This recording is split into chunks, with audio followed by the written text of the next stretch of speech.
They are victorious. Hello and welcome to another episode of March Through the Pod. It's already starting fantastical. We are presented by Eternal Roofing Season 4, Episode 5. We're putting a number on it, not a ring. No, I don't think either of us are giving out rings. But we're going to put a number on Sam Houston's football season. And final position previews. We also are going around the farm for the first time this athletic season with a volleyball preview and women's soccer. We'll discuss. I'm Cory Hogue, your host, producer, once BearkatFans.com member. Got another rejection from the old ex-Twitter machine again today, Ben. Okay. Yeah, we're gonna die seem trying. To be authentic enough for them. We're gonna die trying at this point. Oh well, I can't quit.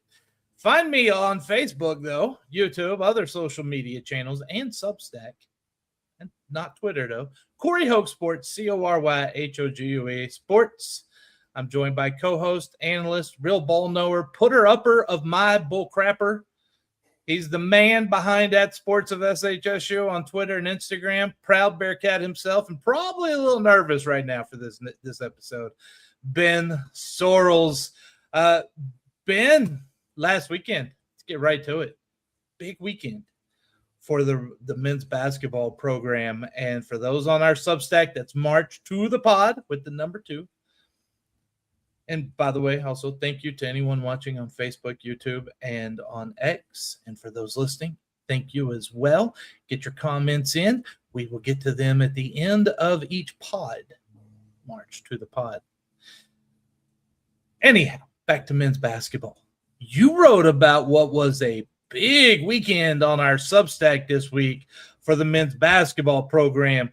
Tell us about those guys who were visiting.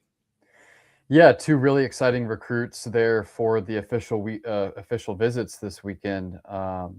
Both look like really intriguing prospects, starting with Quintel Young. He is a combo guard out of Charlotte, North Carolina. Plenty of Division I offers. What really like his range, ability to score, really like his athleticism and length, can shoot it, looks like a 3-level scorer. And a 6'5" guard is what you want to see at this level. We're not playing around with 6-foot guards, 5'10" guards anymore. I mean, we're competing with big boy programs. It's time to go get some big guards, and it's good to see those kind of guys on visits. And I wrote in the piece too, I tried to come up with a player comp for both of them. For Quintel Young, the closest player that came to mind in recent memory was Zach Nuttall, and that is a very high bar to set. 2-time first-team All-Southern Conference player, went and played at SMU. Now he's playing in Europe. But Zach was a true 3-level scorer, was 6'3", 6'4", was super athletic, good defensively. Game reminds me a little bit of him, so he's the first one. James McCall Spears is the second one. 6'6" forward. You know, for his play style, you would like to see him be maybe 6'8" or 6'9", but wouldn't say he's like the round mound of rebound, but I mean, he physically is built to play at this level, and he can move really well for his size. Has offers from San Francisco, Indiana State, SFA. He's from the Dallas area, and the player comp for him was super easy for me. It looks just like Tristan Ikpe, who played the 4 spot for us for 3 years, but was only 6'6", but had a great frame, could rebound it really well. And that's who he reminds me a lot of. So 2 guys with legitimate college offers, both look like they could really play at this level. Yeah, I'm excited to see if they can grab one or both of them going into the season. Okay, so I just want to clarify. We're not doing small guards anymore. Right. But small forwards is okay. I think if you've got the physicality to play down there, it's okay. I will say and add that it is very hard. There are not that many humans that are, 6'8" and above. There's only a limited number of humans 6'8" and above that can play college basketball with any eligibility left, whatever the heck they're deciding on right now. So that's a limited number. And so when you get down into the Sam Houston range, down on into, especially once you get to the lower colleges of that D2, D3, you're looking more for that ability to the technique, to box out, different things like that. But then you're looking at that jumping ability. Listen, you might be 6'6", but you can touch close to the top of the backboard. You're valuable. Right. Or if you're going to be 6'6", 250, and you can move like you're 6'6", 200 pounds, that's pretty valuable too. And that's kind of where move McCall, people in the lane, right? yeah, and that's kind of the category that James McCall Spears falls in. It's one of those guys you want on your team that the other team's going to, because you're going to put him on the other team's like tall, skinny kid, and he's going to have them out at the 3-point line or sitting in the front row every single possession. Yeah, it's like, with Victor Wembanyama, a lot of the guys that guard him are 6'5", 6'6", but they're strong and physical. They've got a low center of gravity. They can push you around. I think that's kind of what you see with James McCall Spears. And I mean, we saw with Tristan Ipe. I mean, Tristan Ipe didn't play in Conference USA, but he was on that team in the WAC that won the regular season title, I believe it was. So, I mean, we've seen it done at this level. He reminds me a lot of him. So this podcast is going way off the rails, but I remember when I was training to be a prison guard, this was before I joined the Army. I was roughly 185, 190 pounds. I've never been more than really 5'10", even though if you find a program from my senior year of high school, I was 6'1" or 6'2", something like that. But they put us in a corner, and then we had a recruit, and I kid you not, he was 400 plus pounds, and they had him run at us, and you had to fight your way out of the corner. That was part of this. Yeah. Right. And what I remembered very quickly is how you gain leverage. Right. And so you're talking about those guys covering Victor Wembanyama. Yeah, because you get underneath him. It's easy to move him. He's not as strong in the lower body. And so that's where, this guy can help us. I think that's where he'll be there. And then the other thing is, the question is on this. And one thing that can really be tricky, and we'll find out, foul trouble. Yeah. That's one you can get into more, because because you are just that much stronger, it looks sometimes more like a foul. That's true, especially when you're playing those long, lanky, skinny guys. And the other thing with McCall Spears, I think he's ranked as like the 205th best player in the country. And I know that doesn't mean a ton, but I mean, he is a pretty highly rated prospect, according to 24/7 Sports. Awesome. Okay, so that's the big time recruiting news. Yep. We have some other things to talk about, though. We have our first look at these jerseys. Yeah. And people had thoughts. So let's have thoughts. Let's look at it. Oh, my God, we're both still on stage. I didn't have to add us. Look at that. All right, here it is. If you're watching Facebook, YouTube, or on X, it's the black uniform. There are thoughts and opinions about this. It's for those who are on podcasts, it's a black uniform. Orange and white, kind of alternating stripes around the neck, the shoulders, and around the shorts. The number is the orange with a white outline, and up on the top, you got the Sam Houston logo with no outline and the Under Armour logo up there. And then you've got kind of in between the number, which is a decent size, and the neck collar, you have Sammy Bearkat face. All right, Benjamin, your thoughts on this?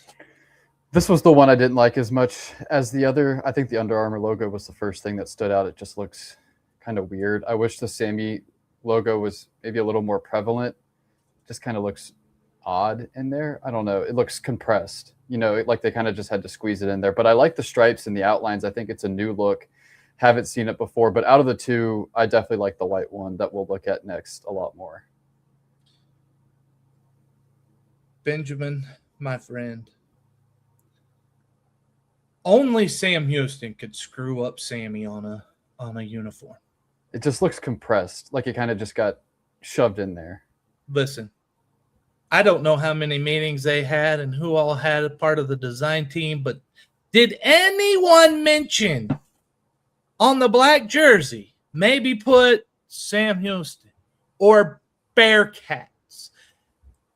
And maybe the Sammy head goes on the shorts. That's Bigger it. version. Yeah. Like, that to me makes sense. This is like, hey, look, we have a Sammy, and he's really pissed off because he's small but on a big number. Yeah. So, I mean, I don't like being critical, but I don't really have many other choices right now. Yeah, and we didn't see the orange jersey. They do have an orange jersey in the repertoire, so I'm wondering what that one looks like. Because I like the white one. This one I didn't really like. Maybe the orange one is good also. But yeah, wasn't a huge fan of it. It's not like a big deal or anything. But yeah, wasn't a huge fan of the blacks. It just could have been better. Yeah, I agree. And when somebody mentioned this, and I do want to point this out, Under Armour is not as good anymore. And I know that the contract was re-upped and there's not a whole lot we can do, but bitch and complain right now about it. But I'm going to bitch and complain about it because Nike just makes better quality products now than Under Armour. They have slipped behind noticeably. And the Under Armour contract got renewed for Sam Houston through 2031, I believe it was. One thing I am interested to see with these jerseys, and basketball has gone back and forth. The last name is at the top, or is it at the top, or is it at the bottom? Because they've had jerseys with both over the past few years. So I'm interested to see what the back looks like. That's the European soccer thing coming into it, right? Like, do we need to? I don't really care. I'm not going to lie to you. I don't care either way. When I'm watching a game, I'm not going to, I try to find the name. I got to know if to look down or up. Like, that's what I got to know. Right. That's what I do. Yeah. Boy, that could have gone sideways. I could have been mentioning what I was looking at, and I can't do that on here. Yeah. Children might be listening. All right, the white jersey. This one, for those who are not watching, is it's white. The shorts are white. It looks like, I can't really see. It looks like there's a stripe down the side, an orange stripe. There is, down the side. Kind of a double stripe, it looks like. Alternating orange and white stripes from the armpit down to on the sides of the jersey. A pretty good size number. Does that say? What the hell's that say, Ben? Does that say? Jesus, I'm getting old. Either I'm getting old or Sam Houston's really freaking small on there. Yeah, that's the one drawback. I love the design. I love the way this one looks. There were a couple other pictures. This is Quintel Young, the guard from North Carolina, of him on his visit. And you could see the stripes a little bit better. This was a good look from the front. I think if Sam Houston was just maybe about 5 to 10% bigger, this jersey would be ideal. And I would really, really like it. But I approve of it. I like this one. I like it better. But I mean, listen, like and this might be part of the problem. Let's be 100% clear here. I don't know the insides of how all this works. I don't know how much Sam Houston has a say in this with their contract with Under Armour. Are there people in the athletic department that are part of blessing off on this? And if not, that's also a problem. It's your product. It's your brand. You ultimately have to be in control. And what we find more and more and more, and they all do it because it's just easy. It's easy to reproduce. Nike and Under Armour, they make every jersey look the same. You can't always be having that. It doesn't always work that way. And when Nike has a bad round of jerseys in a year, and oh, good God, they have, they're all bad. Yeah. And I don't like that because it shouldn't be that way. The brand should have say in it. And if you don't have say, why are you with that uniform company anyway? That wouldn't make any sense. I agree. Yeah. You know what would look really good on this one and the black jersey? What's that? A jersey sponsorship. Well, there is a certain company in town right now, Snapback Sports and Jack Settlement and the whole gang. They're here. Yeah. They're in Huntsville.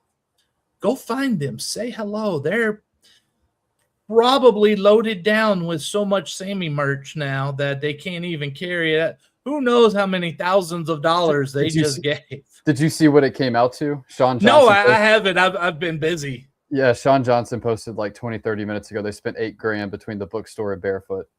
Jesus criminy. So we got $108,000 out of them. And a lot of eyes. A lot of eyes. Right? Yeah. These guys, they know what to do and they know how to do it. They're doing a fantastic job.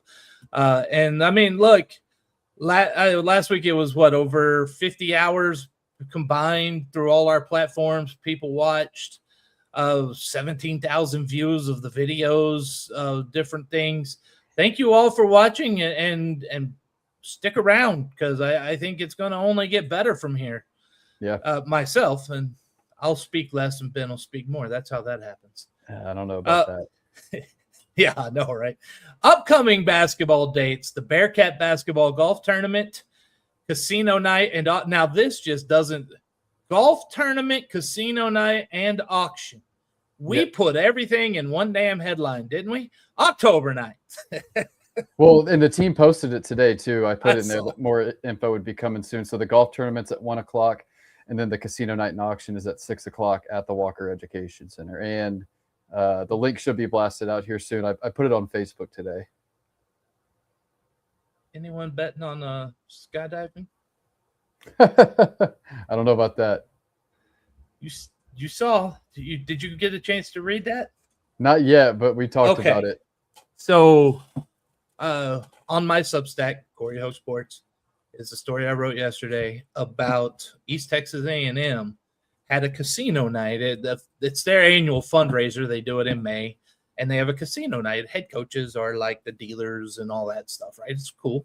And they auction things off. Well, they got their hands on a skydiving experience, and the creative team turned that into trying to convince someone to pay money to go skydive in an auction to, hey, how much would they pay if we put football coach and others on a plane and had them fall to the earth at thousands of miles per hour of speed to their death, possibly. And it worked. How much they get? I mean, listen, Sam Houston, what are you doing? I need to see how much people would spend to put Longo and Mudge.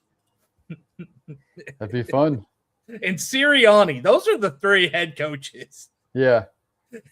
I want those three jumping out of the – not because I want to see their reactions. It would be hilarious. You don't want any of them to get hurt. You just want to see. I don't want anyone hurt. I want the parachutes to open, right? Like that's – yeah. That was one of my favorite lines was Clint Dalzell, the head football coach. He said, well, they said they'd done 6,000 jumps and it had opened over 6,000 times. So that's good. That's a good record.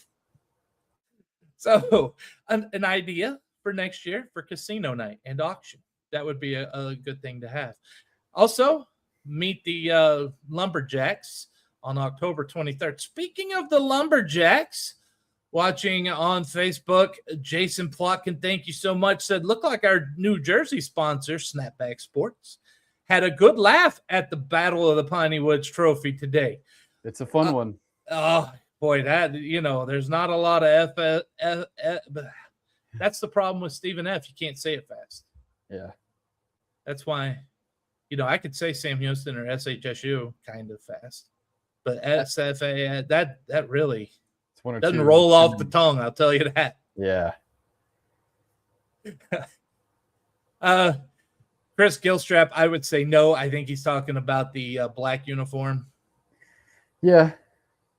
And Jason Plotkin, how much do we need to bid to have Longo let Cory call the first offensive series against Nichols?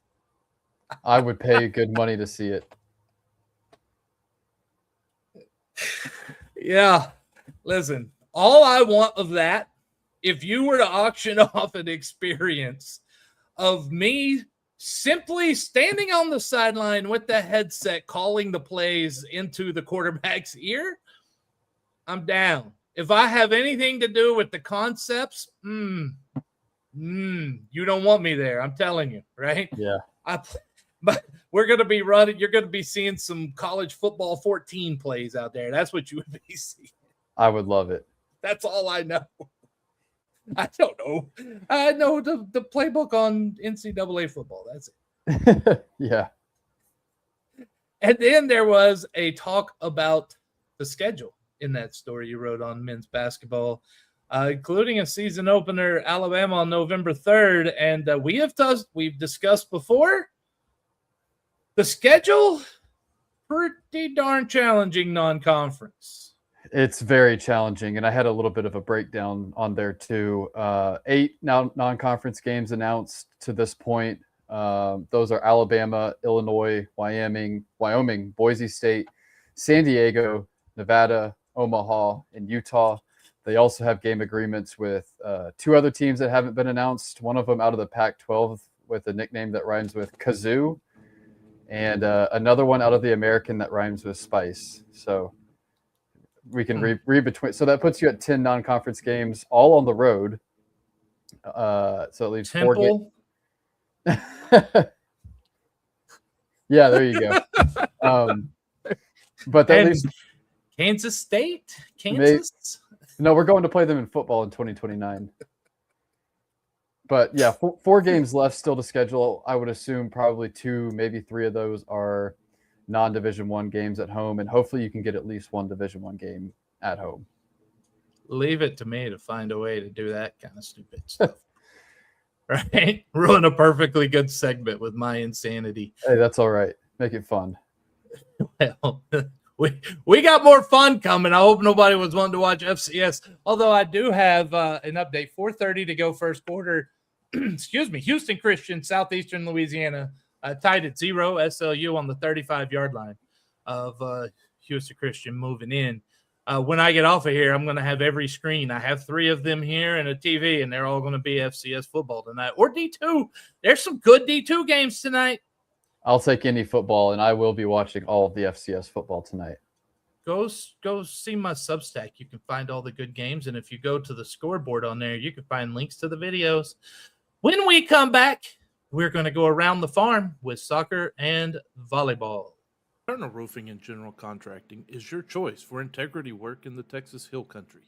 Taylor Andrus and crew provide experienced quality roofing services with a mission of roofing with faith, serving with integrity, and sheltering homes in the spirit of stewardship. Don't just take our word for it. Here's what satisfied customer Pamela Allen had to say about Eternal Roofing. They did a great job on our patio roof, came out quick for a quote. The quote was very reasonable, and they started and finished work well and quickly. Not a bad thing to say about Eternal Roofing. Give Eternal Roofing a call today at area code 830-251-5673 or area code 936-215-8539, or you can email them taylor@eternalroofingtx.com. Thank you very much to our friends over at Eternal Roofing.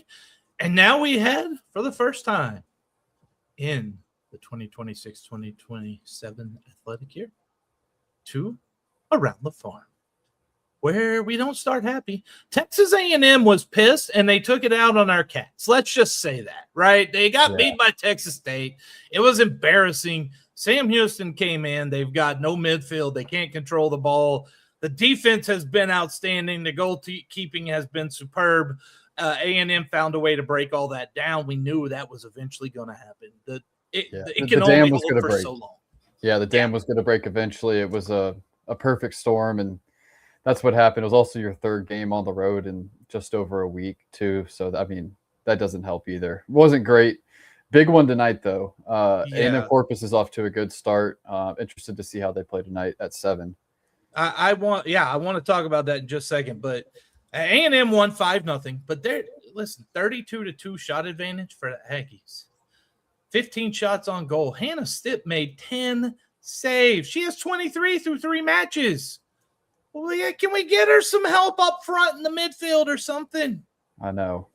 They've scored 1 goal in 270 minutes. Yeah. 2 consecutive shutouts. That is not the shutout streak I wanted to have.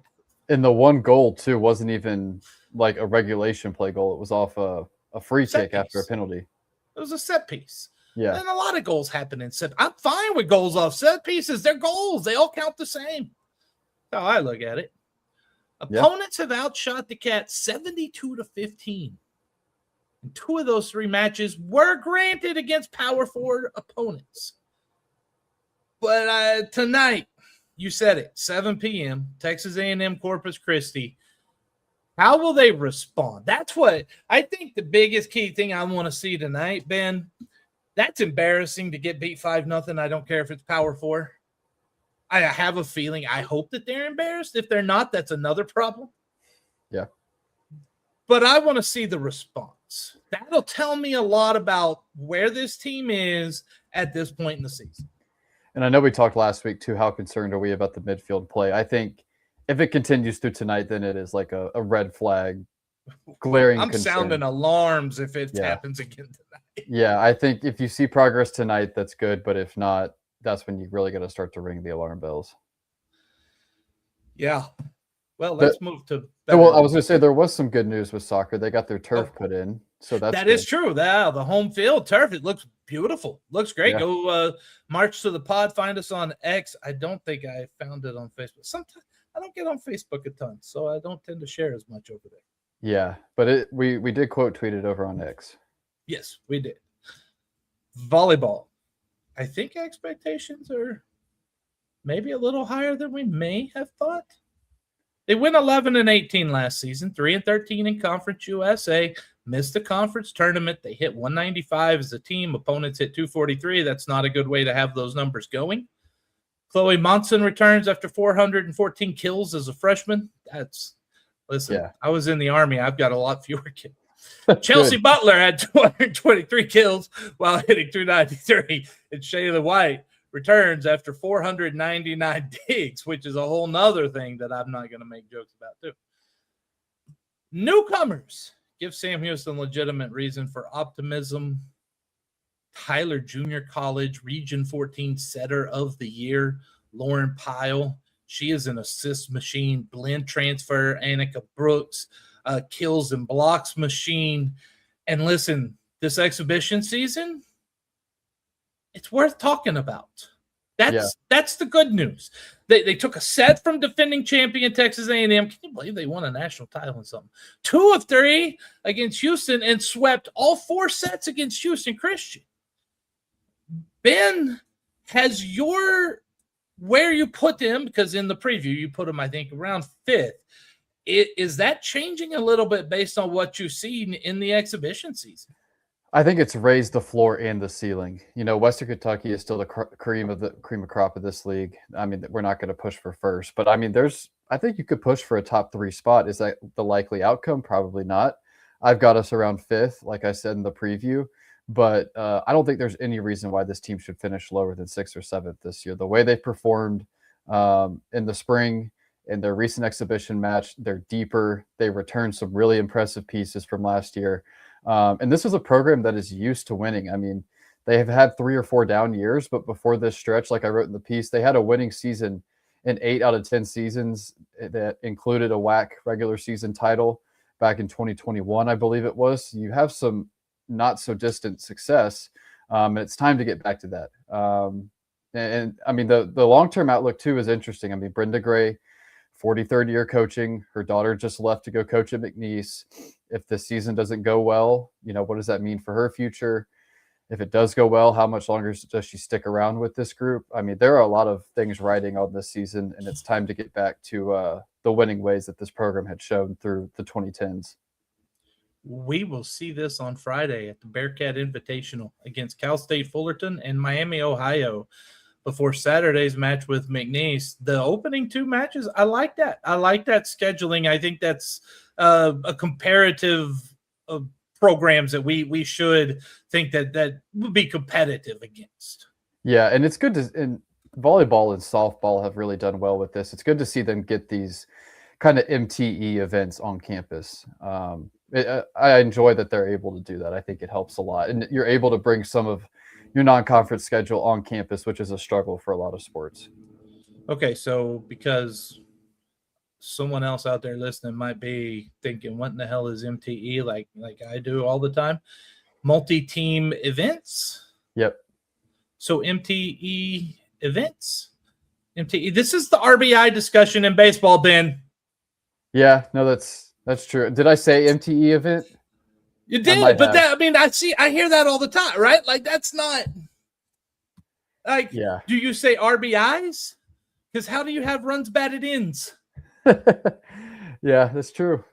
That's true. So I say RBIs, and I can say MTE events because no one can stop me. I'm not going to stop you. I just said it myself. There you go. You're on board now. It's over. Yeah. It's over. Whole episode gone to hell. Right before we go to Eternal Roofing to hear more about them. But before we do, you're enjoying this show. Help us grow. Rate, review, March to the Pod on your favorite podcast platform. Remember, it's March the number 2 the pod. Find us on our Substack page, marchtothepod.substack.com, Twitter, Facebook, Instagram, TikTok, YouTube. Guess what? marchtothepod.com or at marchtothepod, not .com, at marchtothepod. Look at me messing that up too. Jokes. I can't get nothing right today. When Too you're excited on for football. Too excited for football. And because I know my son, if he listens to this, will get on to me. Like and subscribe on each of those platforms, please. And thank you. We're also proud to be part of the CUSA Podcast Roundtable, who may not be as proud as they were once before, with shows covering all 10 Conference USA programs.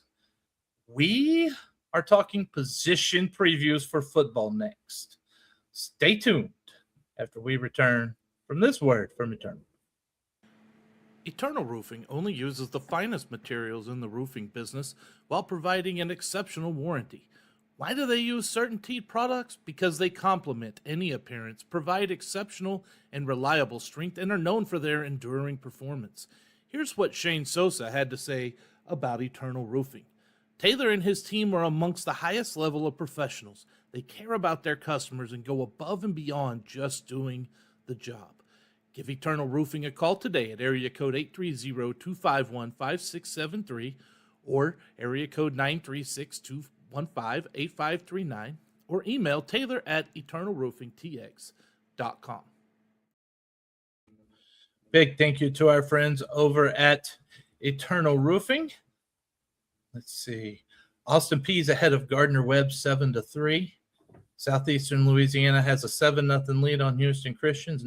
Houston Christians, just Christians. Nichols football, Mississippi Valley State 14-0, no score. Well, Arkansas UT Martin just got underway. Good Lord, Youngstown State's up on Mercyhurst 29-3. Didn't see that one coming. Yeah, Lindenwood scoreless close to the end of the first. Youngstown State Penguins, aren't they the Penguins? Yes, they are. Yes. Yeah. And what famous Ohio State coach came from that program? Jim Tressel, right? You are correct, sir. You are correct. Yes. Yes. And he brought along the whole Michigan fiasco thing that happened. All right. Position preview. We've got 3 positions left. Linebackers, defensive backs, special teams. And mind you, this is right before we make our selections. And I'm not 100% sure I'm not changing my mind on 1 or 2 still. Okay. Not going to lie. Like I went back and forth, even up to time a show about some of this. That's true. Yep. So help me make my predictions. We'll see. Talk about the linebackers, Ben.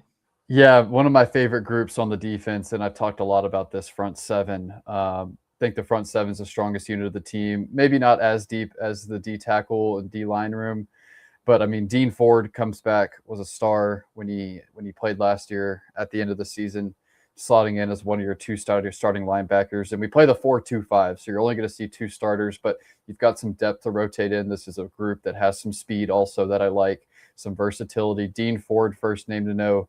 Brian Bates, wrote about him in my piece a couple of weeks ago, emerging as a leader. Just a tough dude, all around great player, coming over from Delaware State, where he just put up monster numbers last season. So look for Ford and Bates to kind of be the 2 starters that roll out there. But like I said, you've got some depth. Tokyo Gordon really filled in last year and did well. A guy with some speed and some length. And then 2 other names I really like. This is where the versatility comes in, is Stacey Bay and Mike King Jr., 2 guys that are kind of that linebacker hybrid safety, maybe a little undersized for linebacker, but they've got great speed, Really like what they bring to the table with that second unit. So I feel like there's 5 linebackers in this group that I really, really like. You kind of know who your starters are going to be with Ford and Bates, but then the 3 behind them with Bay, King, and Gordon, I mean, you really got to feel good about them. So good depth, maybe not as much top end talent as the D-line room, but really like where the linebacker room is right now.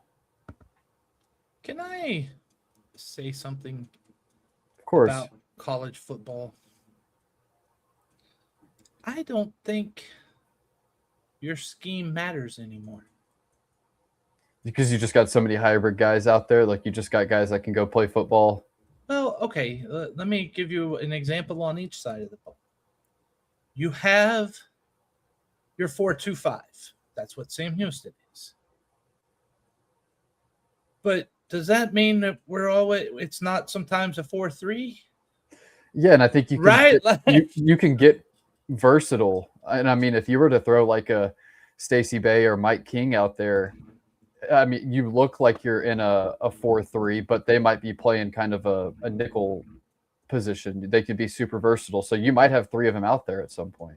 And you've got some safeties that are kind of hybrid types too, right? Like you can mix and match the defensive backfield. What really matters is you're in a 4-7. That's pretty much what we should call it now, right? 4 down linemen and 7 guys back 7 there. whoever's that could play out there. Yeah. All right. So on the offensive side, though, again, let's take Sam Houston, air raid. But Longo, I got to run the ball. I've always run the ball. When I've been here before, I run the ball. It's such a key part. I think schematically there's so much the same that there's really no difference anymore unless you see somebody like an Army or a Navy Air Force type. Right. That's just my opinion. I think too much is put into schemes all the way around anymore. I agree. Especially on the defensive side, I 100% agree. So now let's keep talking about the defensive side and the defensive backs who fit into the scheme at the 4-2-5. You mean the 4-7, right? The 4-7. Yeah. Well, somebody tell Freddie that he's wrong and Cory Hogue changed it. I took the 4-2-5 and I erased it and I wrote in marker the 4-7. So now it's official because I put it in by pin fiat. There we go. Nothing else like that happens across the world either. But moving on to the DB room. So we'll start with corner. A couple corners to note: Caesar McGee coming over from Northwestern State, Ish Atkins coming over from Elon. 2 guys with a lot of experience. They've both been around 4 or 5 years in college. The size of these 2 guys is what really sticks out. McGee is 6'2", Atkins is 6'4". When you've got corners at that size, I mean, that will definitely work. Javon Wilson was another guy that was getting some reps with the ones when I was there. Came on after an injury last season, had some interceptions, made some big plays late in the season. And then in Coach Longo's press conference last week, he mentioned Justin Cottrell, a guy from Tyler Junior College, another guy with some great size at 6'1", really good athlete. I think he could also find a role on special teams. And then just continuing with the size, a guy that returns for a second season under Freddie Autry-Lindsay, Octavius Henderson, 6'3". This is a legit, cornerback room with some good size, experience, some guys bumping up a level, but you love the size of these guys and the athleticism of the room. And we'll see how it plays out for the corners. You cannot go wrong right now with Tyler Junior College football players. Yeah. And Hutchinson, by the way, what they did to Cisco last week wasn't fair in 48 states. But Texas, it's okay, right? Or was that no? Hutchinson's Kansas, isn't it? It is, and Cisco went to Kansas, and they came home with their Wranglers between their legs. Yeah. This show could really go off the rails fast tonight. We'll keep it moving. We've got safeties. Can't go wrong with Tyler. They were national semifinalists, top 4 in JUCO. Those are the kind of guys. In fact, almost anyone from Southwest Junior College Football Conference. It is incredible talent from there. Okay. Did it. I survived. Let's go. Let's go special teams, Ben. Well, do we want to hit the safeties real quick? Yeah, we better hit something. All right, let's talk about the safeties. This room has seen some change, over the past few months. The passing of Will Davis, unfortunately, you added Aaron Edwards in late last minute. Tyler Bailey is the captain of the back end as one of the two safeties. Coach Longo again gave us a good nugget last week saying Jace Arnold's going to be the nickel, it sounds like. So that second safety spot is up for grabs. Aaron Edwards, who just came in, could definitely be a guy to watch. I just said Tyler Bailey. Braylon Wortham in his second year has really grown. Raylan Adams was getting a lot of reps with the ones when I was there, when guys were getting up to speed. A player I really like is Jalen Jones, but he is out still for a few more weeks. He's a California JUCO guy that came in, was one of the top-rated JUCO safeties. So you've got some options, but we've got a little bit more clarity. We know Tyler Bailey's going to be there. Sounds like Jace Arnold will be the nickel. That second safety spot is probably my biggest question mark for this defense. Not necessarily we don't have the talent to fill it. It's just who is it going to be that fills in that second safety spot? Well, let's also say that defensive backfield was not the weakest part of it, because that defensive line wasn't great at getting to the quarterback and that didn't help the DBs. Yeah, not at all. You left them out there forever, right? Like it all kind of plays together. But at the same time, you've upgraded that room, the defensive line room, and you've upgraded your defensive back room, and you got also a bigger, taller. Length is important when you're a defensive back. You got to. I mean, these are. Jeez. The Lord is making receivers 6'6" and above, Ben. I know. You got to have tall dudes to go get that ball from them. And that's why you need those 6'3", 6'4" corners. Man, the Lord out here wilding these days. All right. I know what you're talking about. Now it's time for football projections after we tell you. Wait, we missed special teams.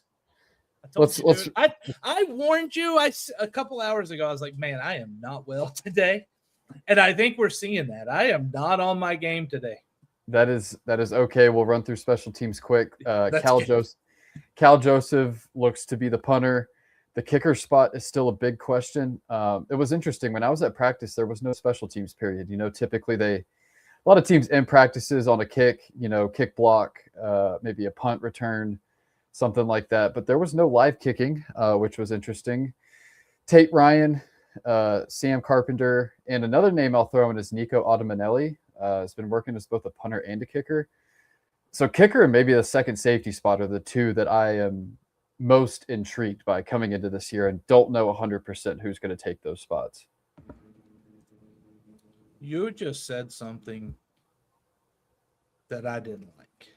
What, that they didn't kick during the practice I was there?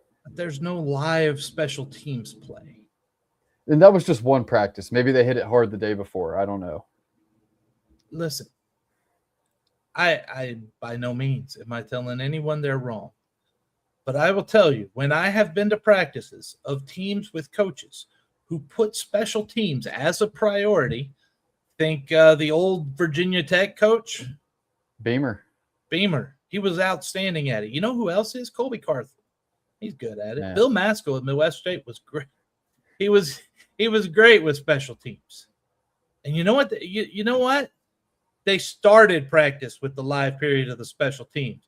They started it with punts and kickoffs and kick returns and all that, and then went to offense, defense, and then finished with field goals. They start and ended with special teams. That tells you where the priority is. I'm not judging priority of Phil Longo. Don't stop. I'm just saying it's a concern for me because I would rather practice it than not. Yeah, and they did do some, like the punters hit a few punts for guys to catch, like while in the first period or two when I was there, but there was no live stuff. And every Casey Keeler practice I went to ended with probably 5 to 7 field goals live. Typically they were extra points, nothing crazy, but that's how they finished almost every practice when I went to those. Yeah, because it's important. Yeah. I'm not saying it's not important to Longo, but I will say They this. were good on special teams last year. They were very good. Were. Yeah. They were really good on there last year. So that's why I'm not going to say you're wrong. I am going to say if things go south on that group this year, I'm going to be asking about your fall camp schedule. I'm just saying. All right. I'm not saying you're wrong. You've got a chance. You were great last year. I've got no complaints at this moment. I just hope I don't have any later. Yeah. Okay. So are we ready now? Let's do it. It's time. It's time. It's time to give the people what they want, the projections. But first, they need to find their holiday lights and get on that schedule at Eternal Roofing. Eternal Roofing is locally owned and dedicated to giving back to the community by supporting local organizations and charities. They are also the winner of Next Door's Neighborhood Faves for 2 consecutive years. And as you know, if you've listened to this podcast, Eternal Roofing is your choice for Christmas lights. They provide premium lights tailored to fit your home, season-long maintenance, and hassle-free removal. Kyle Tatum said, "They're very professional and great quality, on time and clean, and really made me feel like they cared for me and my home." Give Eternal Roofing a call today at area code 830-251-5673 or area code 936-215-8539, or you can email taylor@eternalroofingtx.com. Thank you very much to the crew over at Eternal Roofing. Taylor Andrus, we really appreciate you. Early second quarter, Austin Peay 7-3 over Gardner Webb. West Georgia 6-0 over Chattanooga. Midway through the second, Houston Christian got a field goal, 10.5 minutes to go. Southeastern Louisiana leads 7-3. Nichols 17, Mississippi Valley State 0, early second. UT Martin, Central Arkansas scoreless, still 10 minutes left in the first quarter. Louisiana Christian, NAIA. They were D3, they're now NAIA. At Northwestern State, still to come at 7 o'clock. And that's all the scores I'm going to give you because those are the only teams I care about because that's what I covered. All right. Whew, how about that? You know who else I care about? These Bearkats. And they need some wins, Ben. Yes. How many? Well, that's what we got to figure out. Now, Vegas says 3.5. Okay. Hey, wait, you ready? Boom, we switch. Oh. Look at that. Look at that. Cory, how have you done with your record predictions over the last 3 years? I just don't know yours off the top of my head. Do you know? Okay, so the first year, I didn't get 10 in a bowl game when we, I didn't get 10 in a bowl game. The one before that, 3-9 year. Yeah, the first I was actually on that one. I was on the under there. I think I was on the over the next year. Last year I was on the under last year, and I think I pretty much hit on that. So yeah, it was 4.5 last pretty year. Good. Yeah, I don't know about over under, but I predicted 5-7 the first year. They went 3-9. I predicted 7-5 the next year. They went 9-3, and then last year I predicted 3-9, and they went 2-10. So I've been within 1 or 2 each year. So we'll see if I can continue being close. Oh yeah, no, you're closer than I am. I've been a little more. I think maybe way off. I'd have to go back and look because.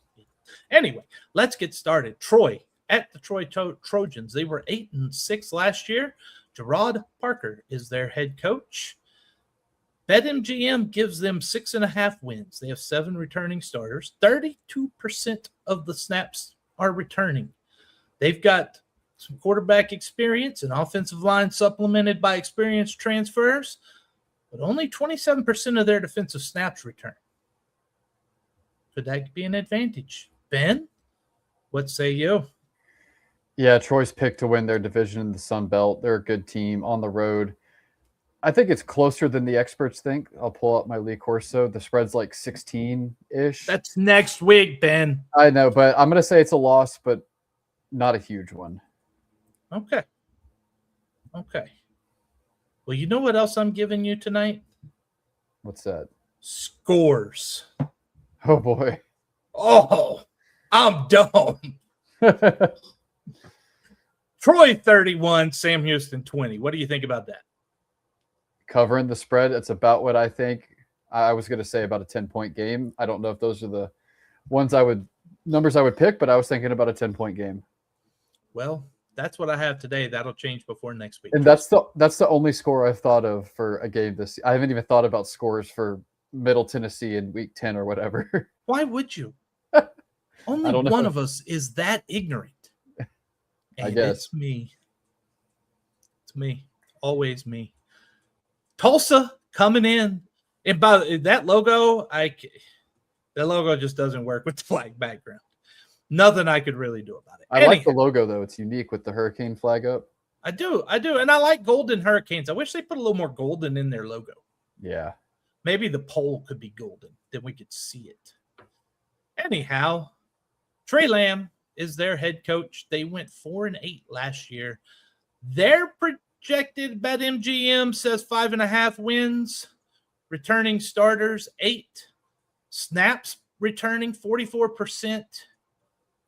Only 2 offensive starters back, but one of those is the quarterback.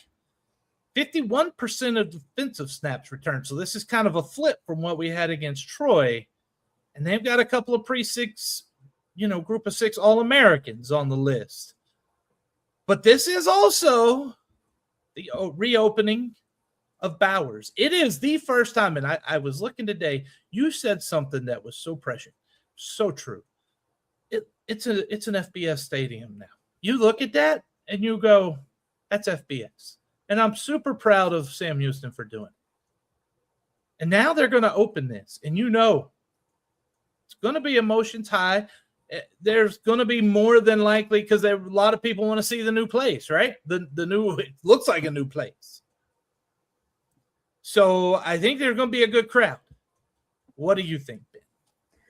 This was my hardest game to pick on the entire schedule, but I'm going to go a loss, but it is my biggest coin flip on this entire schedule, and you could push me either way, but I think Tulsa's going to be a pretty decent team in the American this year. I think it's going to be super close. Would not surprise me to see it go either way, but I'm going to say a loss, so I have us 0-2. There are a few tough games to pick on this schedule, and this is definitely one of them. I want to so bad give a win. I just don't know that they're there yet.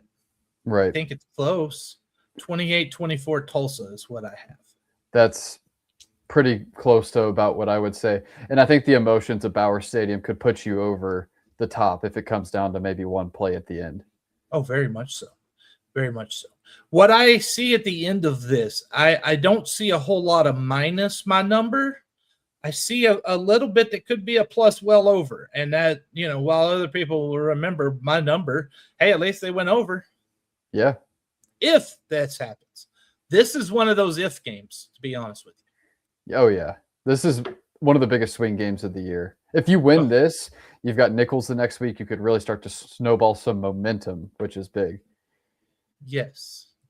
Speaking of Nichols, Tommy Rybacki playing tonight. 4-8 last year in his first season taking over.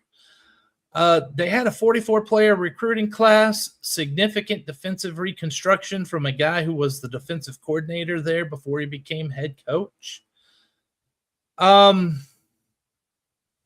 It's at home. What do you say, Ben? Do we get a logo for Nichols? No logo? Oh, there we go. Okay. My bad. I forgot that. This is a win. Easy win.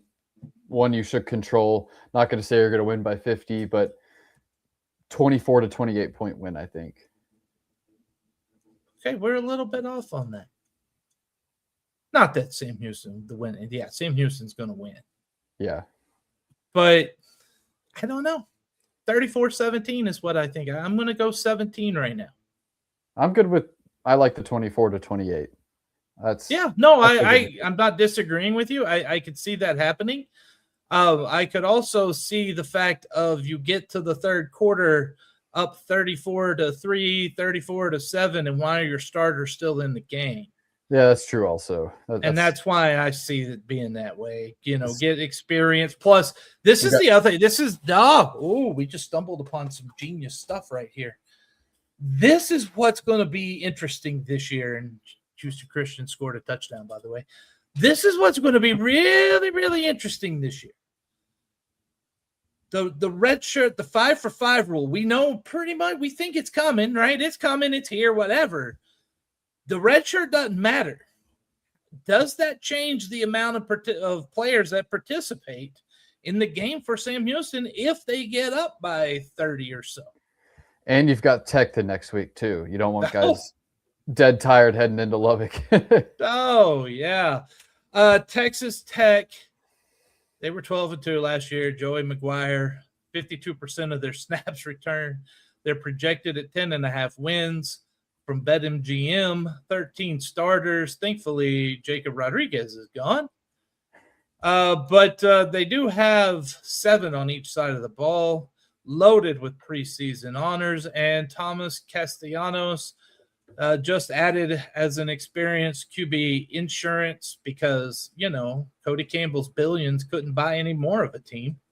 This game is personal for Snapback and Jack Settleman as well. What do you say, Ben? It's a loss. Just get out of there healthy and let's move on. Yeah, I'm not a huge fan of the Red Raiders right now, but 49-14.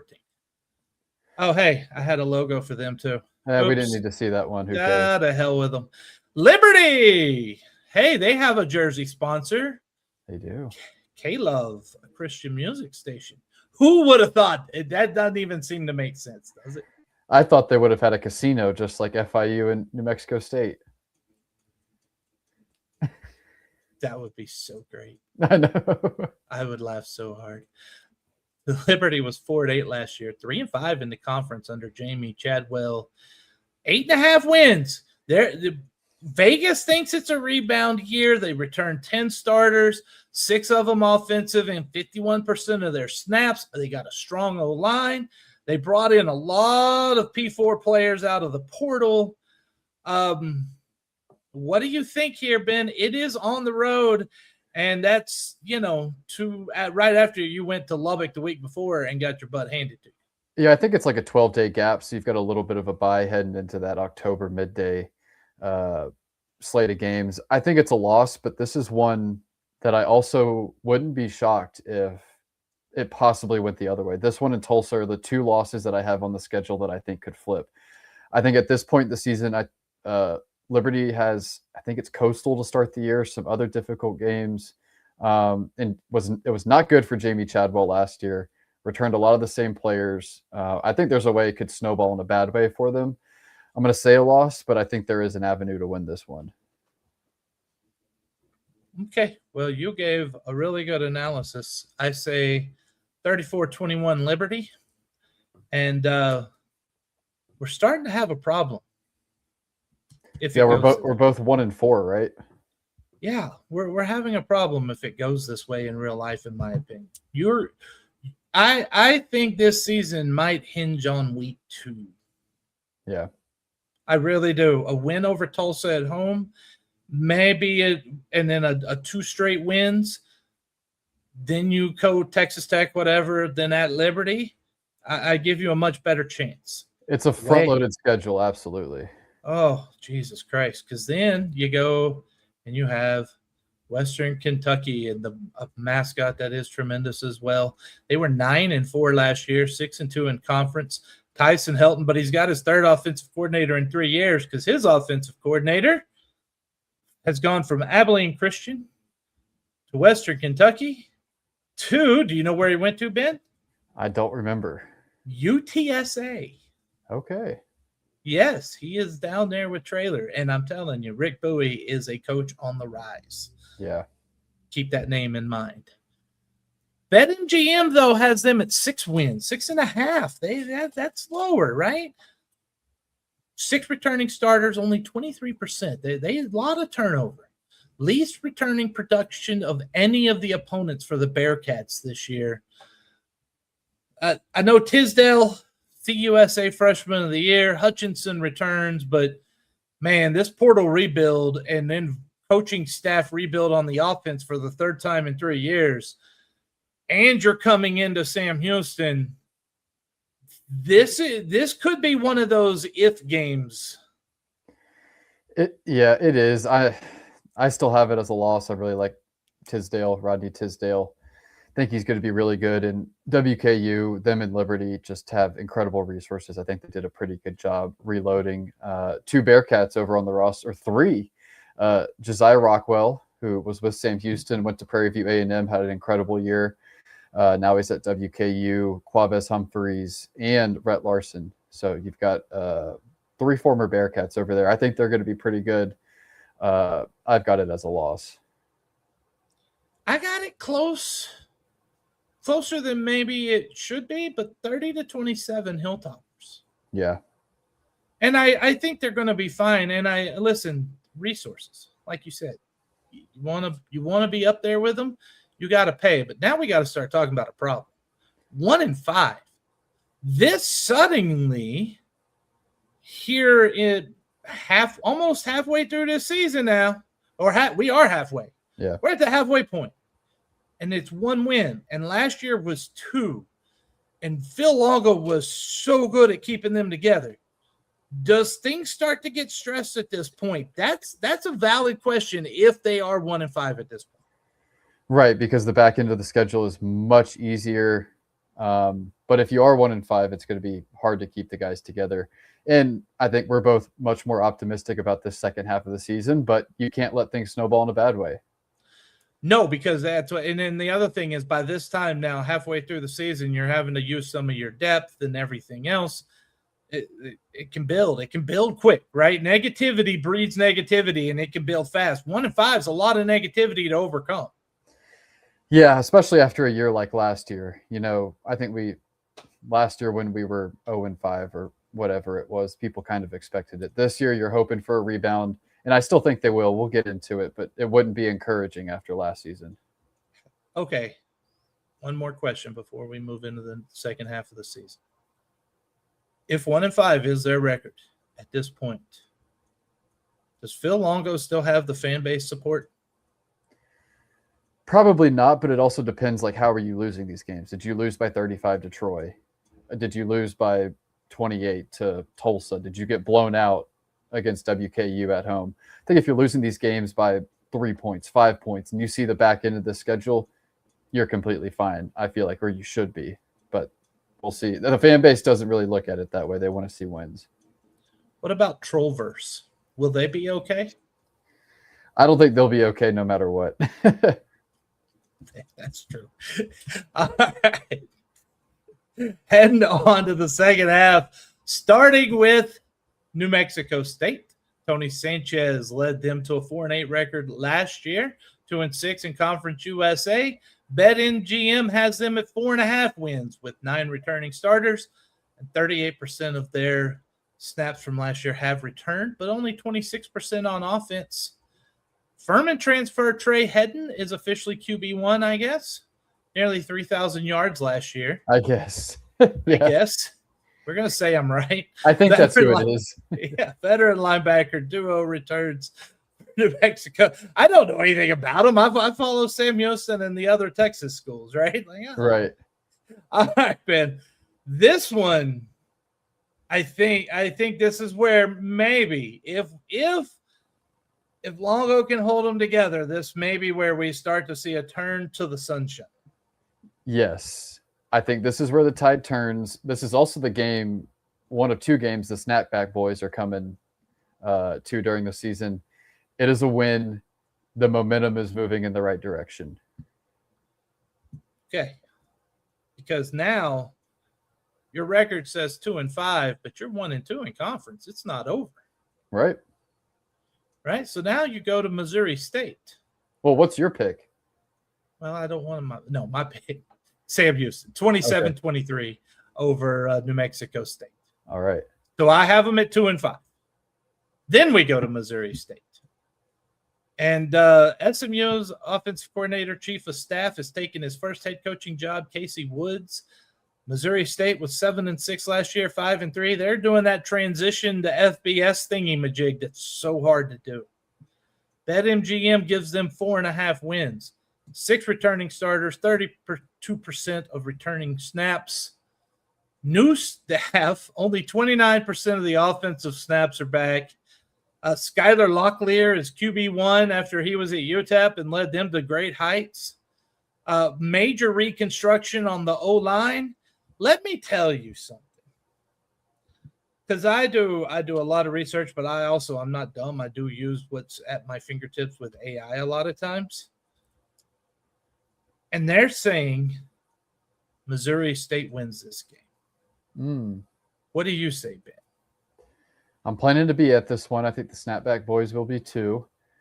The Missouri State season reminds me a lot of where Sam Houston was last year. Maybe not as bad. They had a good season last year, lost their head coach, lost everybody. I'm going to go Sam Houston win. We're 3-5, and that is 2 conference wins now. Okay. So I'm going to tell you, and AI said Missouri State and because when I asked, I said, give me your reasoning, because if I think otherwise, right, like I want to debate right here, right? I want to think of the other side. So I want you to give me a reason they're going to win. Didn't convince me. Sam Houston wins this game 27-24. And it may be worse than that. I may be way underestimating. It could be 10 points in that game. You know who their quarterback is? This is what Locklear, isn't it? Yeah, I mean, and he just was not good at UTEP. No, that's what I said. Skylar Locklear, after leading UTEP to such great heights last year, right? Like, Jesus. And the O-line's getting reconstructed. That's not going to help Locklear. He did, geez. Oh my, yeah. No, they're not going to be good. And I think I'm underselling Sam Houston here by only giving it 3 points when it really could be 10 or more. Well, it is on the road, so any win on the road you take. But yeah, we're both 3-5 now. We're moving in the right direction. And now you can start to see some momentum building. Then you go to Jack State. They were 9-5 last year, 7-1 in conference under Charles Kelly. 7.5 wins, BetMGM has them. 8 returning starters, 40% of the snaps returned, including his name's Cody Creel, right? Quarterback? Yes. Yeah. 5 defensive starters. They've got guys nationally recognized. I mean, the passing game, Charles Kelly saying it got better during camp. Last year, Sam Houston had them on the brink at home in the game that I think that was one they should have won. Yeah. To be honest, I think that was one they let get away last year. And I think if you get Phil Longo some truth serum, he'd tell you the same. So what do you think happens when they go to Jacksonville State this year? Yeah, I really like Jack State, second-year quarterback that I really believe in Caden Creel. I'm going to call it a loss, so that puts him at 3-6. Caden Creel, not Cody. Yeah, Caden. I think that he may have had a brother named Cody. I don't Could've. look that up now. Yeah. Don't look that up. Yeah. No, I look, the Gamecocks. When you talk Liberty, Jacksonville State, and Western Kentucky, you're talking more resources than anyone else. Right. 33-20 Gamecocks. And, oh, man. Well, first off, there's Missouri. Yep. Look, it's one of my favorite. I like that mascot too. The AKC. That's right. The ain't your Lord's chicken right there, Benjamin. That is some AKC. That is some AKC at its finest. And that is, they need a chicken sponsor. Yeah, I mean, Tyson's Chicken is kind of embedded with Arkansas, but maybe, I don't know, what is some other chicken brand out there that they could get sponsored by? Maybe a chicken restaurant. Yeah. Right? One of those national chains like the Raising Cane's. Oh, yeah. Dude, the AKC Raising Cane? Come on now. Yeah, somebody hire me. They might be too close with LSU, but I love the idea. Somebody come give me a few $1 million to come up with ideas. Okay? I could do it. Next up, Kennesaw State. Now, you've had 2 road games. You split them. But 2 road games, you're coming to play Kennesaw State. And guess what? They were 10-4 last year. 7-1 in conference. And a surprise team under Jerry Mack. BetMGM has them at 6.5 wins. 6 returning starters. 34% snaps returned. But only 22% on offense. defense is a little more stable. They were good last year, Ben. And I don't know that I can see them dropping off that much. Yeah. But let me be honest with you. This one, AI tells me Sam Houston wins. Interesting. It is at home. So what do you say? Yeah, I had this one as a loss. Like you said, I just don't see them dropping off as much. So for me, that takes them out of bowl contention. I still think there's good things ahead, but 3-7 at this point for me. Another one, I mean, a lot of these games that I have them losing, I also feel like are close. So, I mean, there are paths to bowl eligibility. Remember, I told you that there are if games in this schedule. And the first one is Tulsa. There's an if game with, honestly, Liberty? No, Missouri State, New Mexico State, right? Those are if games. I pick winners, but those are if games. This is an if game, and this is one of those games that if the season's going well, you could very well go in and pick up. But right now, you're 3-6. This is your last stand to make a bowl game this year. Desperation is not a good look for this program. We saw that last year some. Desperation is a killer. Kennesaw wins 27-24, and I've got them at a 3-7 as well. Same spot. I could see them 5-5 right now. Yeah, I mean, there's pathways to it. Yes. Especially 4-6 too. Listen, Kennesaw and Tulsa are gettable games. Yeah. Right? There's pathway to 5, or just one of those, and you're at 4-6 and you're still alive. I don't know if I'm underselling based off of last year too much, but at the same time, some of these teams aren't bad either. Right. Yeah, the league is elevated a little bit. It is. Middle Tennessee has not elevated. 3-9 last year, 2-6 in conference under Derek Mason. BetMGM gives them that 3.5 win total. Good God Almighty. 4 returning starters, 30% snaps. The offense only 25%. Major offensive line overhaul. Yeah, the best thing they have are some specialists that are all CUSA candidates. That's about the best thing going on with the Blue Raiders. And that is at home. What say you, Ben? It's a win, 4-7. I don't think Derek Mason is the head coach by this point in the season. I think things have spiraled in a bad way for them. This is one of the games when you look at the schedule, you say, yeah, that's one we should win. So I like us to win this one. We're at 4-7. Okay, so for the score, because I'm dumb enough to do that and put scores out there.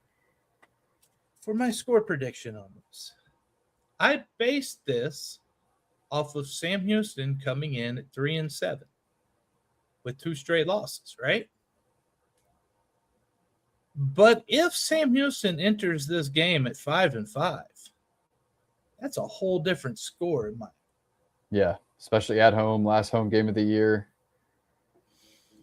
I think it could be closer if they're 5-5. Right?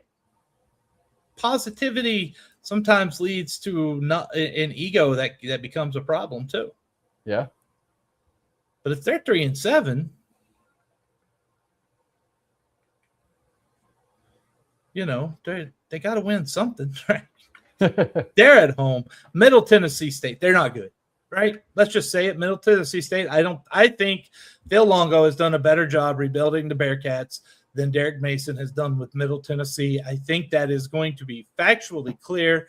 I'm giving Sam Houston a 37-20 victory at home, and they're 4-7. I love it. We're in agreement. And you know what? If that happens, you win a couple of these games by 2 or more scores, and you'll start to convince some people, even if the record ain't as pretty as you would like. Right. That's the key. Okay. Last game. Finally. And I put this as an if game. FIU 7-6 last year, 5-3 under Willie Simmons. He's a great coach. He wins a lot. BetMGM has them at 6.5, right about the same. 5 returning starters, 37% of snaps returned, but a new quarterback. They did bring back a lot of skill position production from last year, despite the low number of starters. They have a good defensive core, extensive preseason All-CUSA recognition. They seem to be the one that everyone thinks will go over that number pretty easy. But they've struggled with Sam Houston. Yeah. Vice Knight 2 years ago. Yeah, it's at FIU, and they're not a really dominant home team either. Nobody really shows up to the famous Pitbull Stadium. Why would you? Not because of Pitbull. I mean, look, where are they at? A lot of other things to do in Miami. Oh, geez, man. There was a song about it, right? Welcome to Miami. Probably a lot of songs about it. Yeah. I've got the Bearkats winning this one. Do you? I do. You've got 5 wins. I had to give them one swing game. You know, this one, Tulsa, maybe Kennesaw. You know, I think they pull one of these swing games out. This is the one I'm picking. You win this one, you win 4 out of your last 6. You kind of get a similar vibe to that 2023 team that won 3 of the last 4. And I think you finish on a positive note with the 5-7 record. I see no flaws in your logic. You're wrong. I have to do that, right? That's the thing. That's the bit. This is an if game. Very much so. I don't consider I said Kennesaw State, that's an if game. Missouri State could be an if game. Could be. I don't think as much. New Mexico State could be. Right? Tulsa is definitely an if game. I've got them winning some of those. And, you know, if Florida International is near the win mark they were last year, or let's say they're at 5 and needing a 6 to get bowl eligible, which I think may be a lot more realistic than 7 or 6 wins when they play the Cats, right? Because hopefully none of them are laying money on their team. That would be illegal. We've seen that happening. Yeah. Jesus. Stay out of the casinos, kids. It's at Florida International. This one I struggle with. This one I could change in about 5 minutes. So I'm not. I'm going to go Florida International, 30-24. I have 4-8. And I think it's a 4-8 that doesn't have too much heat.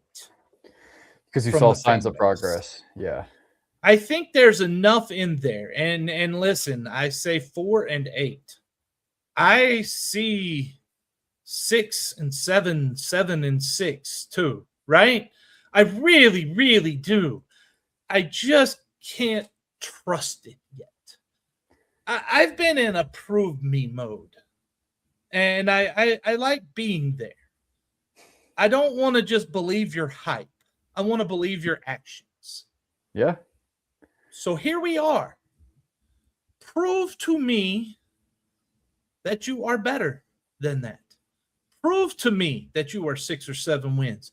Do I see a path for you there? You damn Skippy. Yeah, I do. And I've said the ceiling for this team is 7 wins. I've got them at 5 right now. I think Tulsa and Kennesaw were the other 2 big swing games for me. So that's how I could see them getting to 7. You know, if they can win those 2 or 3 swing games. They beat Tulsa. Then I think you expect it's no longer toss-ups. I expect New Mexico State and Missouri State to be wins. See, having a chance to have seen the team in person, I expect New Mexico State, Middle Tennessee, Nichols to be wins, and Missouri State is on the verge of expecting to be a win for me. Yes. Kennesaw, that's a big if game. They could be really good or they could be not as good. Right? And we don't know. That's the thing about right now. We don't know. Yeah. Although a win at Texas Tech would look really nice. I would take it. A lot of us would. Yeah. A lot of us would. All right. So, Ben, you're down for 5-7. I'm down for 4-8. But that means we both are on the over. I think last year we were both on the under. It was 4.5 last year, and I had 3 wins, and I even felt that was a little bit of a stretch. But yeah, we were both. I forget which you had. Probably 3 wins also. I think so. I'll have to actually look back. I might have been over. I'm not the smartest guy in the world. That's all right. Neither am I. Big thank you to everyone out there watching, listening. It's been an hour and 20 minutes of goofiness, but I hope you had fun and enjoyed it. We will be back next week. Get to our Substack. We got football preview coming out soon. We're going to recap on Mondays. Those have started again. And the football previews Tuesday, I believe we're trying for. And the game preview is Thursday. And you will want to see our game preview. It is intensive. If you're a fan, and I'm saying that like you're a fan. You love the Cats. You're going to love these previews. Would you agree with that assessment, Ben? I agree with everything you said. You are not the smartest man in the world either. Thank you so much for watching March Through the Pod, presented by Turtle Roofing. Until next time. Ben? Eat 'em up, Cats, and it's football season, baby. I don't know why I paused.